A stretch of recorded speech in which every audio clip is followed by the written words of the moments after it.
The discussions on the draft bill for self-government for Tobago began today in the House of Assembly chamber. The motion was brought before the House by THA Chief Secretary Orville London, who led the process by the forum of political parties to this point. This document that we're going to be discussing this afternoon does not represent unanimity. This document represents a consensus. So there are always going to be situations, or there are always going to be clauses, or there are always going to be areas on which people don't agree.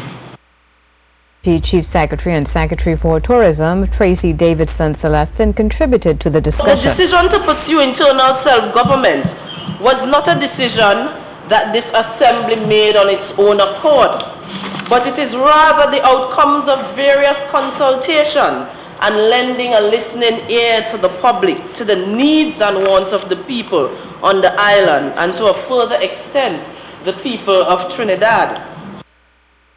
Infrastructure Secretary Gary Melville was also in favor of the bill. That's why we have responsibility for areas like the Bucko Reef and the Speyside Marine Park, the rainforest and so on. The Tobago House of Assembly, under this current legislation, cannot enact laws to govern that. So oftentimes people operate in those spaces contrary to the desires of the Assembly and the people of Tobago. But we don't have the legislation, we don't have the power oftentimes to prevent them from behaving in a certain kind of way. At Wednesday's THA media briefing, Chief Secretary London had said he was confident that the bill would be passed in the House of Assembly.